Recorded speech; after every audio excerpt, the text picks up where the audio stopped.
আজকে যখন খুব ভর্তা খেতে ইচ্ছে করলো কি করব ভর্তা ভেবেই পাচ্ছিলাম না, তখন ভাবলাম যে মুগ ডাল আছে, তো মুগ ডাল দিয়ে আজকে একটা ভর্তা করি। আর এই ভর্তাটা দিয়ে আজকে ভাত খাবো। আসসালামু আলাইকুম সবাইকে।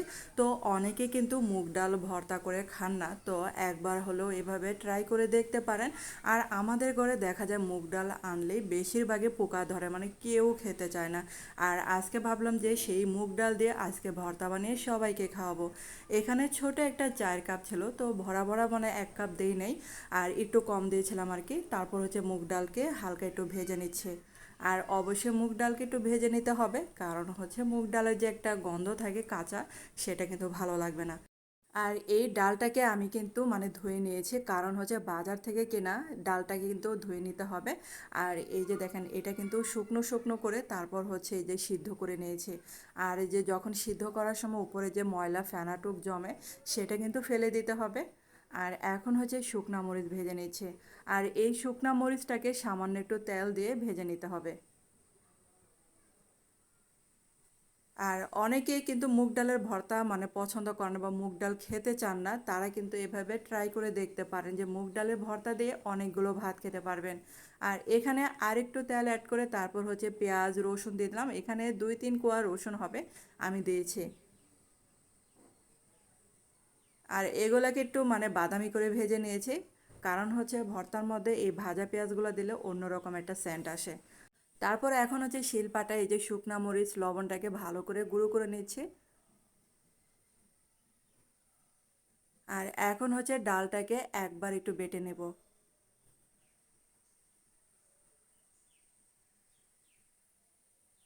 আর এই মুগ ডালের ভর্তাটা একবার হলেও মানে করে খেয়ে দেখতে পারেন আমি যেভাবে করছে। আর এই যে দেখেন, একবার কিন্তু বেটে নিলে হয়ে গেছে, এটা আমি একটু ভালো করে সিদ্ধ করে নিয়েছিলাম। তারপর হচ্ছে এখন এই যে ভাজা পেঁয়াজ রসুনটা দিয়ে দিলাম এখানে। আর দিয়ে দিলাম ধনেপাতা কুচি।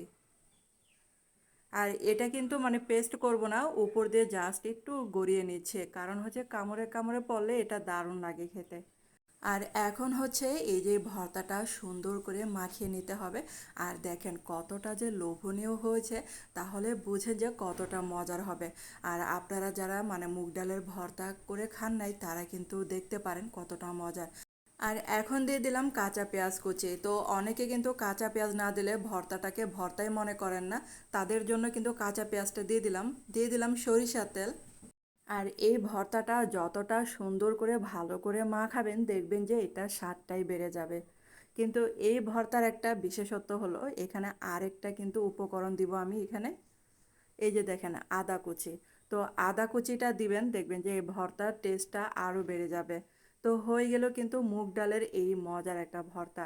তো আজকের রেসিপিটা আপনাদের কাছে কেমন লেগেছে অবশ্যই কমেন্টে জানাতে পারেন। আর প্রতিদিন আমার ভিডিও দেখতে চাইলে চ্যানেলটাকে সাবস্ক্রাইব, পেজটাকে ফলো দিয়ে রাখতে পারেন। তাহলে যখনই কোনো ভিডিও আপলোড দেব, নোটিফিকেশন চলে যাবে সবার আগে আপনাদের কাছে। আর এই যে দেখেন এই মজার ভর্তাটা, তো এখন এই যে আপনাদের দেখাচ্ছি, দেখেন কতটা যে মজার এই ভর্তাটা, না খেলে বুঝতেই পারবেন না কতটা যে মজার হয়েছিল। তো ধন্যবাদ এতক্ষণ আমার ভিডিওটা দেখার জন্য।